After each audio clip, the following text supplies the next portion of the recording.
చింతా ప్రభాకర్ మీ మీద కామెంట్ చేశారు మీడియా సమావేశం. హరీష్ రావు గారిపై విమర్శించకూడదు, పార్టీ మొత్తం స్పందించాలి. ఖమ్మంలో ప్రెస్ మీట్ పెట్టినప్పుడు చెప్తాను.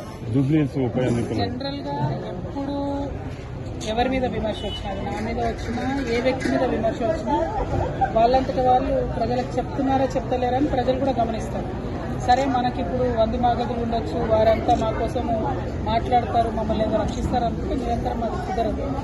ఆరోపణ మన మీద వచ్చినప్పుడు మనం చెప్పుకోవాలి. అది ప్రజా జీవితంలో క్లీన్ కాన్షియస్నెస్, క్లియర్ మైండ్ ఉన్న వాళ్ళు చేసేటటువంటి పని. అలా కాకుండా ఇక పిల్లి మీద పెట్టి తిప్పిస్తాం, పిట్ట మీద పెట్టి తిప్పిస్తాం, వాళ్ళతో తిప్పిస్తాం, వీళ్ళతో తిప్పిస్తాం అంటే అది కూడా ప్రజలు గమనిస్తారు. కాంగ్రెస్ పార్టీ ఇచ్చిన హామీలు ఏ ఒక్కటి అమలు కావట్లేదు, ఉద్యోగాల విషయంలో కానీ ఏదైనా కానీ జూబ్లీహిల్స్ ఎన్నికల్లో ఇచ్చిన హామీలను ప్రజలు మర్చిపోయారని భావించవచ్చా, ప్రతిపక్ష పార్టీలు వైఫల్యంగా భావించవచ్చా?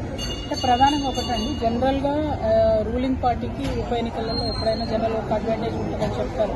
కానీ దానికి కూడా మనము డిఫరెంట్ సంఘటనలు చూడటం జరిగింది. కూడా ఇవాళ జూబ్లీహిల్స్ లో జరిగింది నేను అనుకోవడం అయితే, ఒక పక్క కాంగ్రెస్ పార్టీ మీద కోపం ఉన్నప్పుడు ఇప్పుడు గ్రామాల్లో మీరు ఎవరినన్నా అడగండి, ఏ ఒక్క పథకం రావట్లేదు, పెన్షన్ పెరగట్లేదు, మహిళలకు 2500 ఇస్తామన్నారు, ఇవ్వడం లేదు, వికలాంగులకు పెన్షన్ పెంచుతామన్నారు, పెన్షన్ పెంచడం లేదు, 6 గ్యారెంటీల్లో ఏ ఒక్కటి అమలు అవ్వడం లేదు.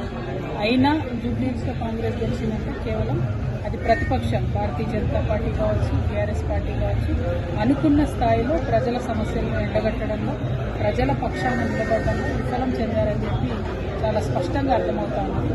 అందుకే తెలంగాణ జాగృతి ఆ బాధ్యతను మా నెత్తి మీద పెట్టుకొని మొత్తం తెలంగాణ కూడా ఉన్నటువంటి సమస్యలను ప్రభుత్వం దృష్టికి తీసుకొచ్చే విధంగా వెళ్తా ఉన్నాం.